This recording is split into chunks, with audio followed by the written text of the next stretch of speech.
Thank you so much, Max. Thanks for having us. Hi, everyone. Good afternoon.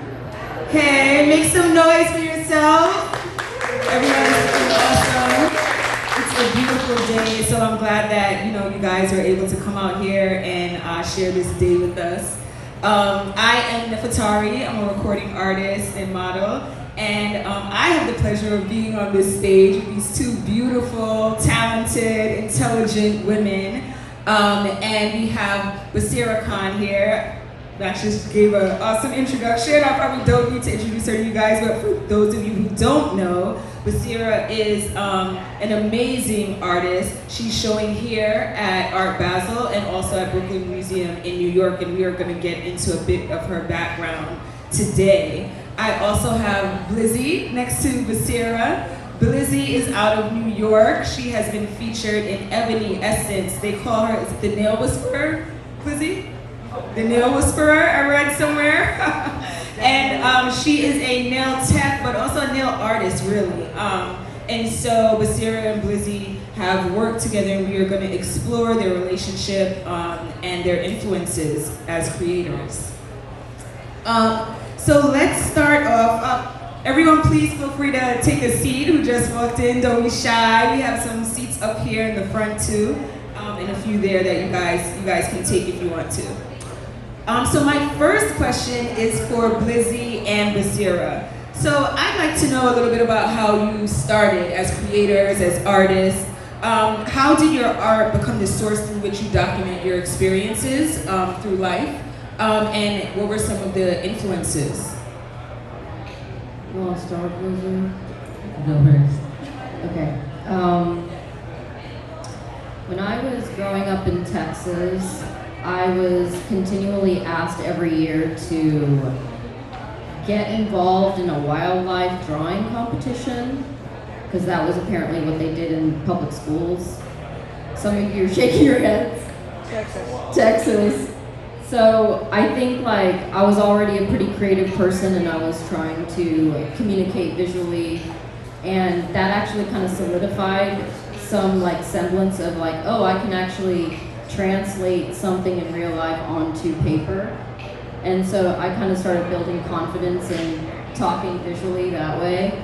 And I always saw things upside down, which is probably because, of some mental issues, but I'm working on that one. But I don't know, after a while, I couldn't get into the zone about anything other than putting my pen to the paper. I actually have a degree in drawing and painting at a university, or a small university in Texas. And from there I just kind of flew. And in terms of what I'm up to now and what's influencing me now, I think about desire a lot, but I also think about how desire is constantly surveilled. And I think about how we surveil ourselves and how there's all these tools that we use that we think benefit us, but they're actually surveilling us too, and there's a lot of paranoia involved in that. So sometimes I think about desire as armor, sometimes I think about desire as frustration or preventing me from having peace. But that's kind of one of the reasons why being here with Blizzy was important. But to be honest with you, not as familiar with me as a member of the community, but it was actually J. and Blizzy that kind of were hey, you should do this thing, Baseera, it's your time, and that's how I met you. So it's actually not me that brought this together. It's actually Blizzy and J. So I just wanted to clarify that. But yeah, that's the beginning of it. Yeah, and I love that. I love what you sort of said about desire. I think that's kind of interesting, because I think we always look at desire as something positive, and I've never heard the perspective of desire actually creating conflict, in your life to, just sort of accept what you already have, but then desire is creating this extra conflict for you. But I will get into more of that. Blizzy, tell us how it all started. Well, I've been a nail artist for 10 years now.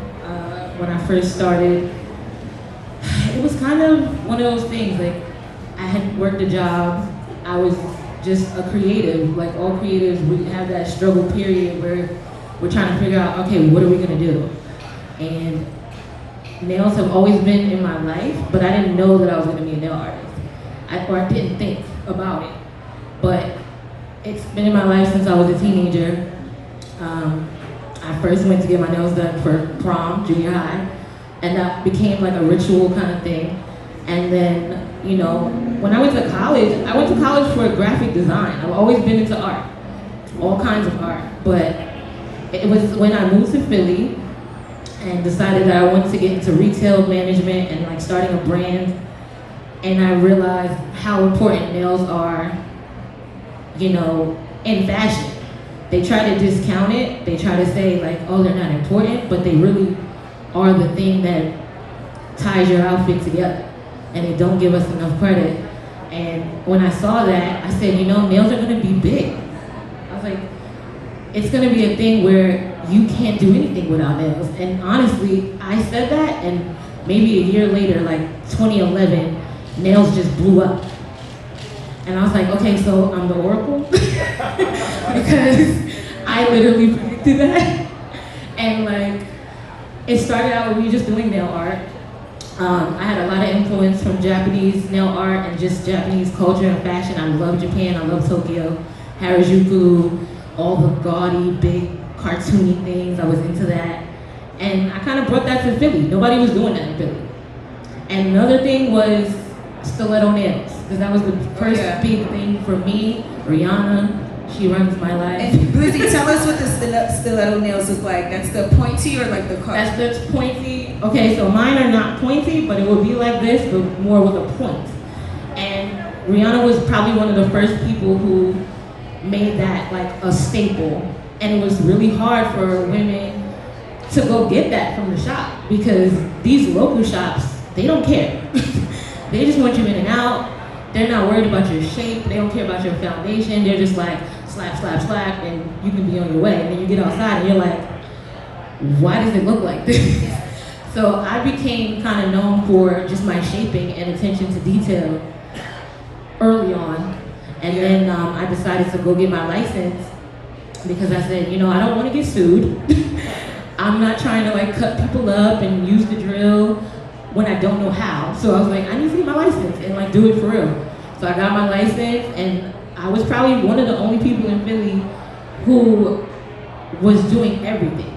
You know, like everything from acrylic to hard gel. I sculpt, I do a lot of freehand art. All of my art is freestyle. Mm-hmm. Like I really don't like to pull from, you know, just popular. You can see all the same nails on Instagram. You search nails, everybody's nails looks the same. Yeah. And I try not to look at anybody's page or anything, because I feel like I want to give people a catered experience, and I want to give people art that fits them.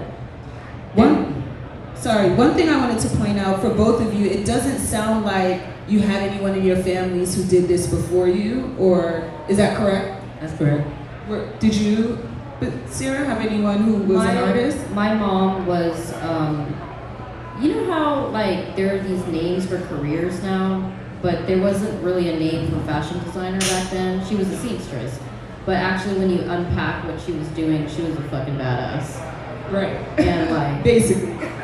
That's that. But Versace can suck mine. But basically she would have us stay up all night. You know the all-nighter? I know that there's a lot of artists and creatives out here who know all about the all-nighter. And you feel proud the next day but delirious. She would have us do that on Eid Day, specifically because deep down in Texas, you didn't have like all the shops where you can get all of your like ethnic garbs and Islamic garbs and whatever culture. So she had to make all that by hand. So she would piecemeal whatever materials she could find, and she would make all the materials, like even the dots on the dress or anything like that. And we would just stay up all night cutting the patterns and making clothes, and we'd show up the next morning to eat prayer in these like fabulous dresses that kind of looked homemade. And then people would be like, look down on us, but then also super titillated and excited. And so that's kind of how I feel every time I have a show anyway. Right. So for some reason, like when I have an opening, no matter how emboldened I am, even at the Brooklyn Museum, like I feel embarrassed by the work, but I can also tell that people are titillated, but they're also like confused at the same time. And embarrassed. Why? I think like what Blizzy was saying is like such a personal thing. It's like I didn't fall into art because of any kind of a legacy. It's like you fell into the art you do because you were just trying to look good for your balls, right? For the like proms and stuff. For me, it was kind of the same thing. I just wanted to get in where I fit in, and then I still use those same materials in my artwork. But yeah. Yeah, I bring up that point too about like, you know, having a track record of that in your family, because I think especially as creators, it's not something that's like a traditional, you know, trajectory in you know what I mean, as a career. So I wanted to commend you two for, you know, stepping out and finding what it is that, you know, is your true self and pursuing that despite, you know, what society might tell you or what, you know, your family might be telling you you should do. And so that brings me to the question, as a woman of Indian descent, how has that sort of like influenced or directed your art? Well, the Indian culture is so deep, you know, it's so vast. And, you know, I am a part of multiple ethnicities. And so I have to first say that I have a complicated relationship with that land, that geography, because for a very long time, like Muslims have been tried and killed by their governments, and it doesn't seem to ever end. In fact, it seems to influence other countries to follow suit and do the same things. So just kind of like how I am a Texan, I am an American, I feel like I'm also Indian too, but I don't think I'm made of it. So my mom is Iranian and Indian, and my dad's East African and Afghani. So the culture of our family has always been Muslim, and I know this sounds weird, but we've always just ethnically been Muslim. Like the culture always is guided by that religion. But in that, there's also niches, right? Like the Islam that we grew up in doesn't look like the Islam that any other cultures grew up in, but there are similarities. So in terms of the Indian influences and where the immediacy of that culture and geography, it has influenced like the way I think about anything that has been flattened by colonization, specifically patterns, floral, like decoration. Like even the word decoration is kind of not fair, because a lot of the patterning and designs that would go onto the like traditional materials were like about social justice in a way, and it's like women's work too. Yeah. So it's I'm thinking what would be a more appropriate word for that, as opposed to decoration. It's like, I think it's like a cultural signal. It's not like a indicators. Yeah, that's a great word. Yeah, that's interesting. Yeah. And how about you, Blizzy? You are of African descent. How would you say that Black American culture has impacted nail design? I know for myself, I'm of like Jamaican descent, and we watch track and field a lot in my house, and I see nails on the track, the women, even the Black American women and the Caribbean women, you know, and nail art has always been a big thing. So I definitely think, I'd love to hear how you think, you know, Black culture has impacted nail art. I mean, nail art and nails are our culture. I think it's always been. We were the first, from dyeing our nails with berries, you know, for the stain, to now the embellishments and just everything under the sun. You can see all type of impact from us through this nail art and nails, to the point where other people are getting credit. And it's crazy, because in the 90s, that was us. And it was us before that, but the 90s, I think, was a specific statement, because it was like, we want to be seen, and we're out here, and we're gonna do what we want to do. And it was the gold, and it was the long square nails, and it was just being real obnoxious with it.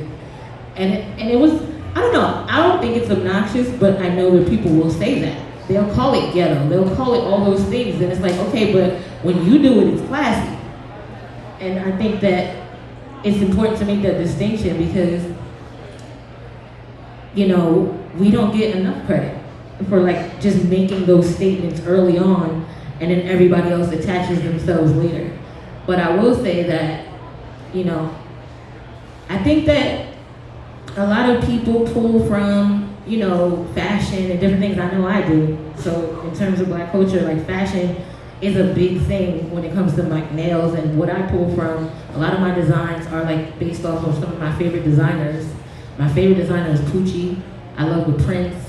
I love to break up the prints and just spread them all up, you know, on the nails. And I think that a person that will wear that is a specific type of person. You know, everybody's not gonna do that. And I think that, you know, I'm definitely that person. I'm bold with it. Like, I do what I want. I don't follow like trends.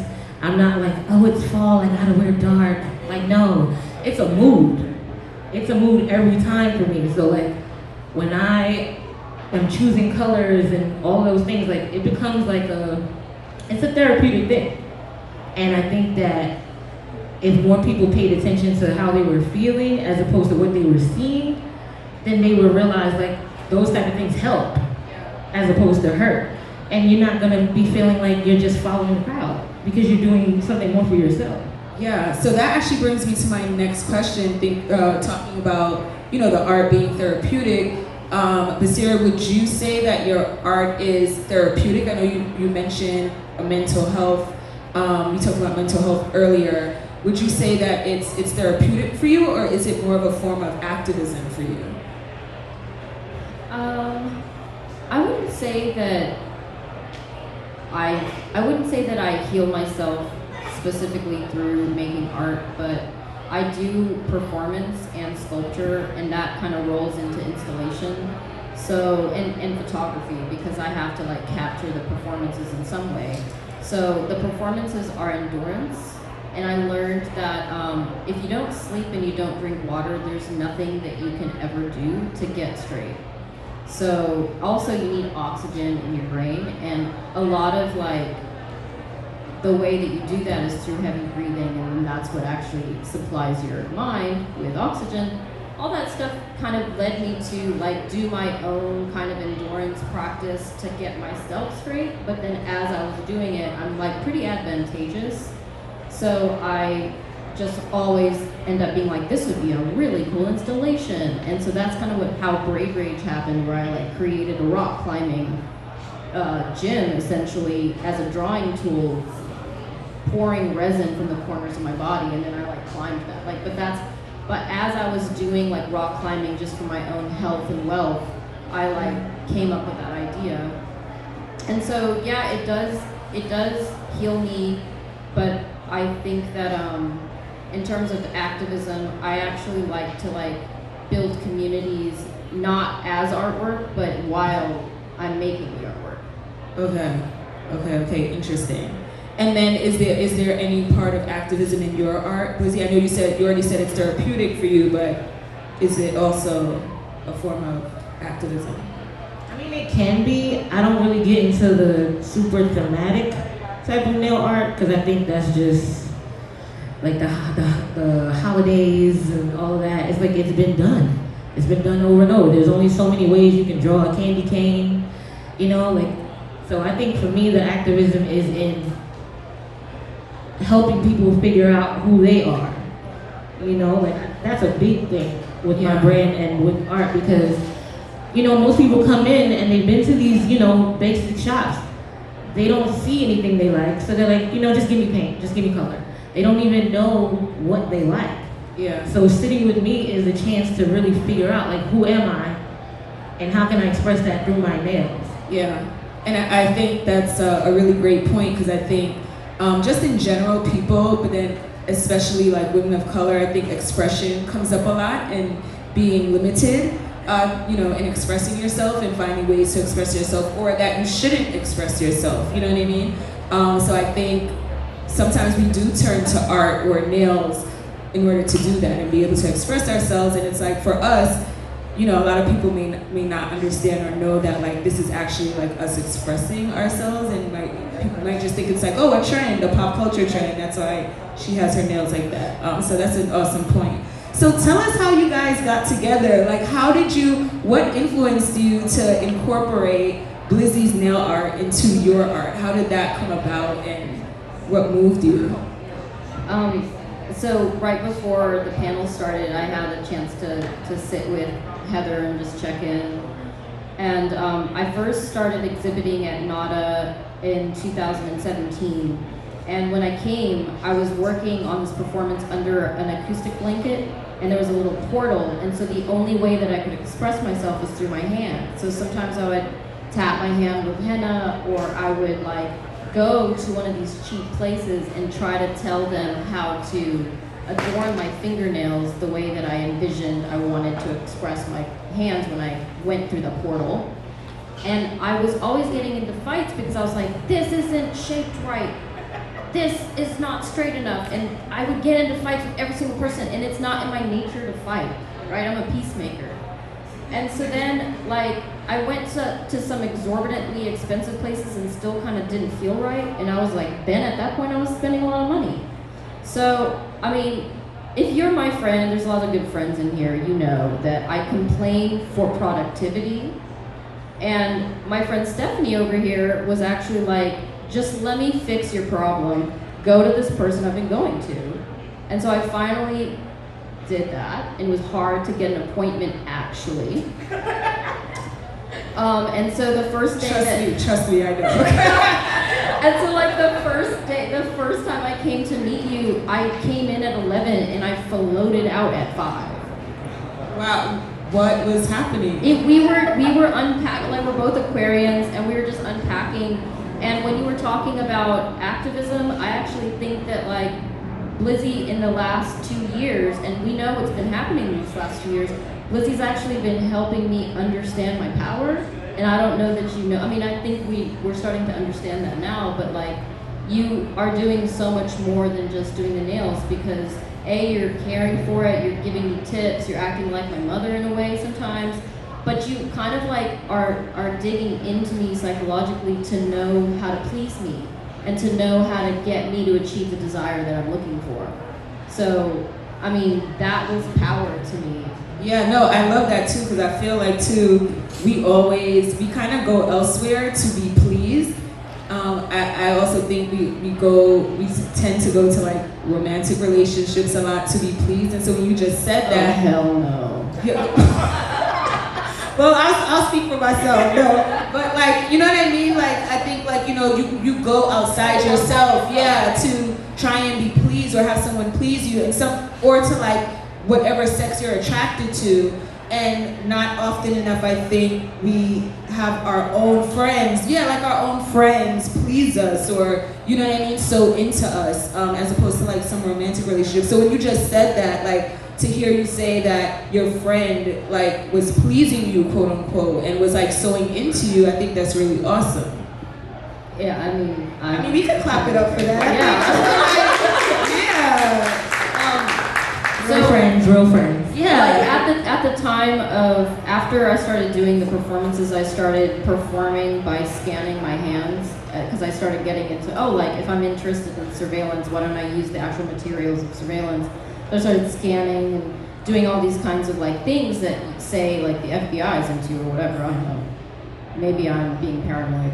But like, I would have these regular hands, pretty much. I didn't put lotion on. I didn't have my cuticles done, and my nails were short. And I would look at everyone else's nails and be like, but how? And I was so naive that I was like, I thought that those were your actual like nails, but then I realized there's all these other ways you can enhance nails. And so I actually, because my dad was kind of like, honestly, a Marxist, and so I didn't even wear color.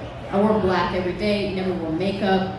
The fact that when I came to you, I was so opposed to putting color on my nails. She was tight. Like, I think that's the only word that I could, like, just wound tightly, because it's like a control thing, right? It's like you want everything to be right, like you said. She goes to these places, nobody gets it right. So this is just one more time that you're gonna attempt. No, I'm saying, like, that next time when you come to me, it's like, I still don't know if this is gonna go well. You know, like, so you're like, I gotta make sure it goes well. But it's like, you don't have to do that with me. You don't. You could just sit there and relax. But it does take that first time, and that's why it was that long, because not only was I doing a complete assessment of the horror, I was also letting her know, like, it don't gotta be like this anymore. I can change your life. And then also, it becomes a therapy session, literally. Like, it's therapy. And it's crazy because, I don't know how many of y'all are on Clubhouse now, the new app, it's the audio app. Early on when I joined, we were having all these crazy conversations about all things, and one of the main things that I ran into was the nail artists. They came in heavy, strong. It was like teams of them, gangs. Every time I would come in the room, 5 of them would join the room, and one of my friends was like, how are all these artists just coming in every time you're in the room? And I'm like, because we're joining like Voltron. We're in here. We're trying to like make a movement. And the conversations that were being had at the time was basically, I remember one specifically where I was very bothered because a man, sorry y'all, in advance, but a man told me, well, he was asking me to like describe, what I do, and I was like saying it in a few words, and I used the phrase therapy without the couch, and he was just like offended and told me that I was offending the room by using therapy. And I'm like, why? And he's like, oh, you could be held liable for that and court and this and that. And I'm just like, okay, so what happened to when nobody had labels? You know what I'm saying? Because before all of the degrees and certificates, there were still healers and therapists doing their job. And in the beauty industry especially, we are healers. We putting hands on you. And that's a powerful thing. So I'm like, how is that not therapy? Or therapeutic, whatever you want to say. The fact that he was being so technical and saying that I did something wrong, it just made the Aquarian in me go and get my etymology dictionary and be like, okay, let's see, right? Was I wrong? And then I found out, no, I wasn't. But then the following room that I was in was just a confirmation from the universe because I think she was psychologist or psychiatrist. She walked in the room, but she was also a nail tech. She was both. And that was my confirmation. It was like, I was not wrong. Right. And that our jobs is really that important, and we do that work. Right. The only difference was just a piece of paper between you and her.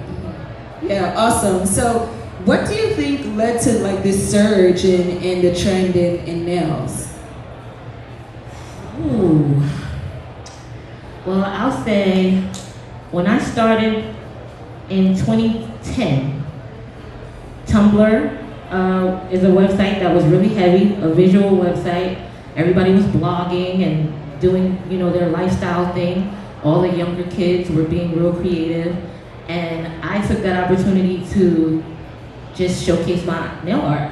I was just starting in the game, but there were a lot of popular nail artists that were already killing it. And I had my favorites. And I don't know what made the boom, but like I said before, I do feel like I kind of predicted it because it was like something in the air. Like you could feel it. It was like building up. You just saw all these people all around the world, even, not even just in America, getting into nail art, trying to be innovative. It's like, what's the next thing? What are we gonna do next? How can we up the game just a little bit more with the art that we're creating on these little canvases? And I just slid my way in. Yeah. Just slid in. Amazing. So, Baseera, your exhibition at Brooklyn Museum is called I Am an Archive. Congratulations on that. Yes, that's huge. To be at Brooklyn Museum, that is huge. Big deal. Yeah, big deal. Tell us about the name. How did you come up with the name? What's the meaning behind it? I, for a long time, had been doing these collages where I was scanning parts of my body, and I was holding what I would like to call personal archives in my hand, just trying to figure out a timeline or some sort of path to a history that there's no access to based on like a lot of things, like just like negligence of family being like, I don't need this passport, throw it away or whatever. Wait, can you describe that for us? So you said you were doing scanning your body? Yeah, so when I was telling you about how I ended up getting to Blizzy, where I was just like scanning my hands just to make these collages where I could sort of see the texture of my skin. Okay. As a geography or body of something that, you know, for me feels like an archive, right? But it also points to surveillance in a way, because it's like a mirror. It's like it shines and it's dark and it shines and it's dark. And so everything great is also really dark. And that's just how I think. So I started to create a path of collages that I call Collage Archives, so that I could be more generous about how I get to the bigger installations that can seem a little bit too conceptual for people, because my main idea of making art isn't necessarily about like talking to the legacy makers, but basically creating my own legacy on my own terms, and that requires a whole new group of people. So the collages are like a kind of access point to these really supreme, like kind of powerful installations that I try to put everything into. So from there, you know, over time, over a couple of years of that, the Brooklyn Museum happens. And so because there was so much space that they were asking me to fill, there was no way that I could fill it all with new work. So I was showing them different things I was proud of and different things that could kind of reflect the new works that I was making. I made 4 new bodies of work. Wow. For the Brooklyn Museum.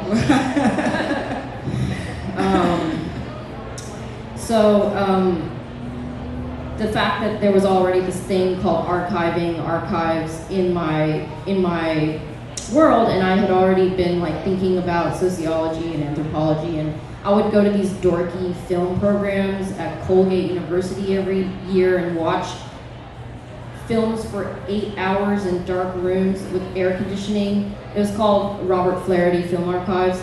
So, I mean, I was really into representation in film and like how, you know, imperial colonial conversations really impact my skin, your skin, you know, femme bodies, like any marginalized bodies, because that's the root of the problem, right? Nanook of the North is the root of the problem. So, as an artist, I have the power to change that. And documents and archives are really important, because that is how we make policies, and that is how we inscribe who is a bad person and who is a good person. And the advent of a photograph itself was to criminalize somebody or like regale somebody. Mm-hmm. So here I am thinking about all this and making these bridges, and then all of a sudden the curator and I were like, boop, I'm an archive. And so I started thinking about how I'm already just like scanning myself anyway, so why not just go for that title? And were there like 1 or 2 major things that process uncovered for you in terms of like, you know, I don't know, like society or your family, you know, when you're doing that sort of like reflection and the scanning of your body? I think that I wish I had a good answer, or at least a charming answer, but I think it's just so new, because the show just opened October 1st, and I've just been trying to handle a lot of things, and there's a pandemic, and I've been trying to be like an evader of like negative energy and all that stuff. Yeah, no, I hear that. So I can't answer it right now, but I'm gonna think about your question for a while. Yeah, that's fair. That's fair. Say what?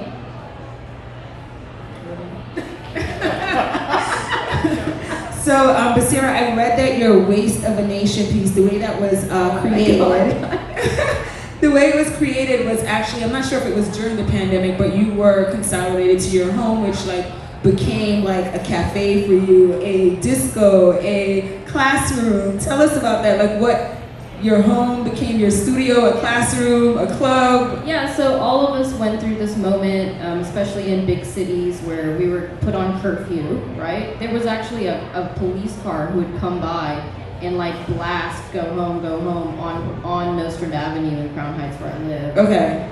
So I was just like, okay, well, I'm not leaving the house, and I had COVID. but I got over it. I wasn't trying to kill anybody's grandmother or anything. But I was like staying inside constantly, nonstop, and so I just decided to kind of pull some of the installation work I'd already done into my own home and live in it. So I had done this work called Karaoke Spiritual Center of Love Anyway, where people could come in, it was a lounge and they could sing or like hang out. And so I just started pulling that stuff in, doing like cooking performances, because I mean, I know you guys think I look like I know how to cook, but I worked hard on whatever it is I learned how to cook. And so I was like, I'm gonna just do these funny videos because like I have this broken like La Crusade pan that I found at a thrift store, and then I have, but like all the cooking shows, like the Padma Lakshmi kind of shows, they're so pretentious because it's like, how dare you tell me to go buy like a $12 buttermilk can and pour it into a $300 La Crusade pan. Meanwhile, I'll never be able to do injections like that because I don't have that kind of money, right? And so I just kind of made fun of the whole desire train. But I was also learning how to cook, and I think other people accidentally learned how to cook some things that I was making. But I was gonna say that like the first set of nails that Blizzy and I, what that Blizzy did, there's now 2 sets of the same nails, because the first nails were because I started a TV show after all that mess that I did. Like literally, like on TV, not like the IG Live, like you Oh started no, a TV show. So it's gonna get there. Like I would like to talk to HBO. So It's manifested. I'm sitting on a lot of assets, Victor. Do we have HBO here? We can get on him if you need us to. Anyway, so the kitchen is a performance space, and they asked me to do this pretty advantageous project, and so I just brought what I was doing in isolation to there, and I created a TV show called By Faith, because By Faith was listed above my doorway in the house that I live in. And so I photographed all of the rooms, and I just created this TV show and pretty much did all the things I was doing for that. But yeah, I mean, I don't know, I might be like going off track, but yeah, no. I think a lot of things came out of like COVID. I think a lot of people had a similar experience, especially as creators. You know, like there are a lot of music artists who started like going live and like, you know what I mean, and their home became their stage. So I think, you know, we can relate, especially for any artists who are here. So what is next for you, for both of you? Where would you like to see? We're gonna put our toes in the ocean tomorrow. Right, that's first. But we did actually come together, and we're talking about doing a collab line with Pressed On featuring her art. I'm gonna take a lot of inspiration from her art and just put it on nails, and we're gonna do some apparel, some accessories. We're like the same person in a way, so we like a lot of the same things, so I think it's gonna be fun, and I'm excited for that. Yeah, and I think Dope. doing apparel with somebody who you like hanging out with anyway, we're both busybodies in a way, and so we just will like hang out and maybe make a line together, and you know, it's like, that's what I want to do anyway, but I don't want to like make a line for my artwork. I know artists do that sometimes, but I just want that to be a separate thing, because I think a constellation of projects is a very safe way to navigate the world. It's almost like a separate fashion line as opposed to like merch for your art. Yeah, it kind of came to mind that because the Brooklyn Museum asked me to do a merch line.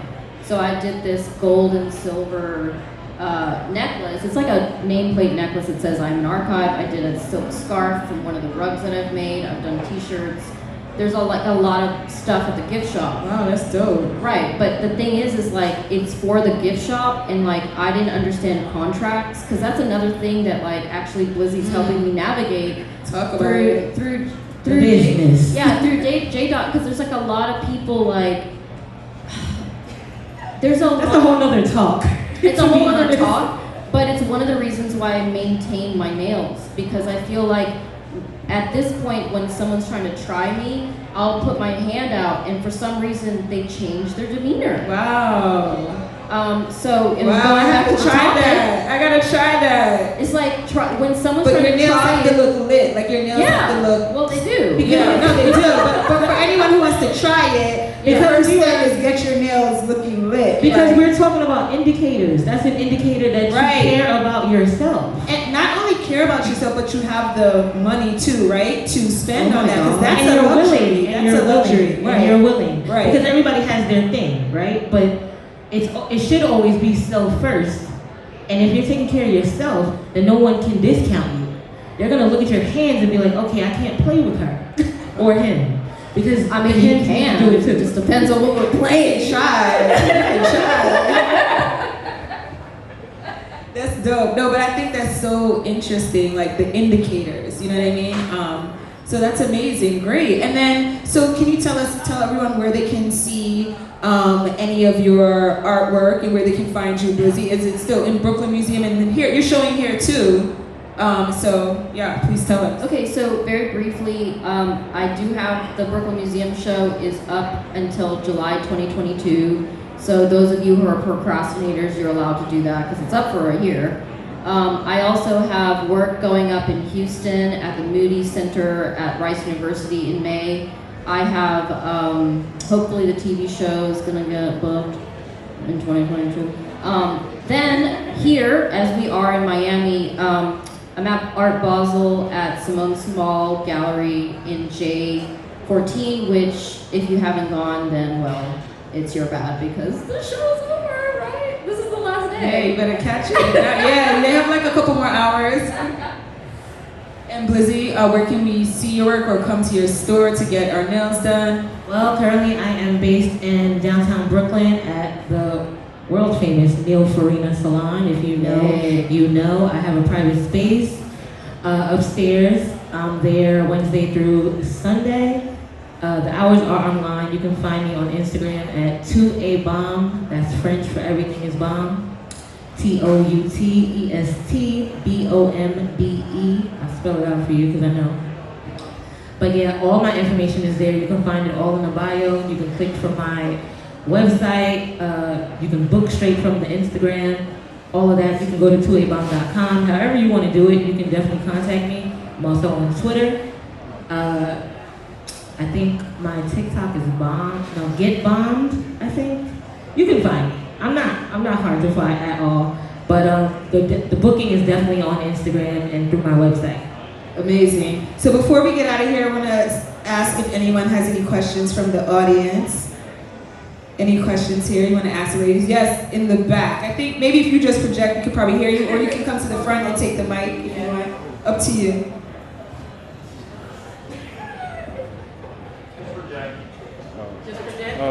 Baseera, Right here. You guys go right here.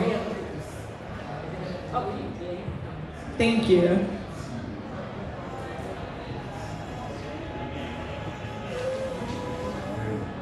What's good? Where are you from? Oh, you from here? Dope. Put the mic close. The mic like this. Okay. in Alman Archive, you have like a lot of hair in your work. You're Indian. I remember I watched Chris Rock's Good Hair documentary. Is there like a cultural influence to your hair and your things? So you're asking what is the reference to hair in culture? So that's a kind of a heavy question because there's a lot of things that femme bodies specifically are asked to do to themselves, which aren't necessarily, it's not fun at first. It might have great results, but it's hard. And the maintenance is hard. And so there's like a huge culture of, hair and a huge industry of hair. But just like nails exploded, say like 20 or 10 years ago, the explosion of hair extensions has too.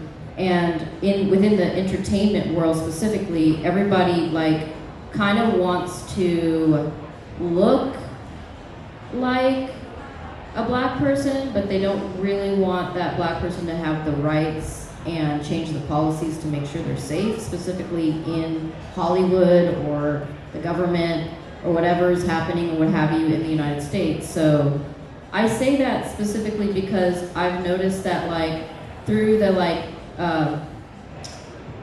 TV culture of like going into the housewives and seeing the like Kardashians like go and order Indian hair has been one of the things that have exploded, like one of like the hugest humanitarian crises in the world, right? So you have camps without lights on and children growing up in those camps just so their hair grows out, so it's virgin hair, and then it gets sold. And then meanwhile, there's like a huge political culture of people kind of going back to the roots and just like actually being like, no, fuck this kind of desire train, and let's just all be real, and like we don't need anything, we can just be beautiful the way we are instead of being European and beautiful or what have you. And so a lot of that is like me kind of carefully understanding my own relationship to that, and like, but also like making sure that I'm being open and not like, I don't want to misunderstand or like take anything away from anybody. I'm just trying to understand the economics of materials, and hair is one of the things that I think about. And it's also like because it's Indian hair, which if you miss my hair, it's actually at the Brooklyn Museum on a bust that's a 3D scan of my body. That is dope. That was deep. That was dope. I'm so glad you asked that question. I love that. All right, amazing. So we are going to wrap it up right now. I wanted to remind everyone, we'll stick around for a bit. So if you have any questions for any of these, for either of the two artists or for myself, we'll be here mingling with you guys. You can also have some spiked tequila drinks over here to the left in the cooler. Please help yourself. And thank you so much for joining us. Oh yeah, I think you had a question. Thank you so much everyone for joining us. We really appreciate you, and enjoy the rest of your Art Basel.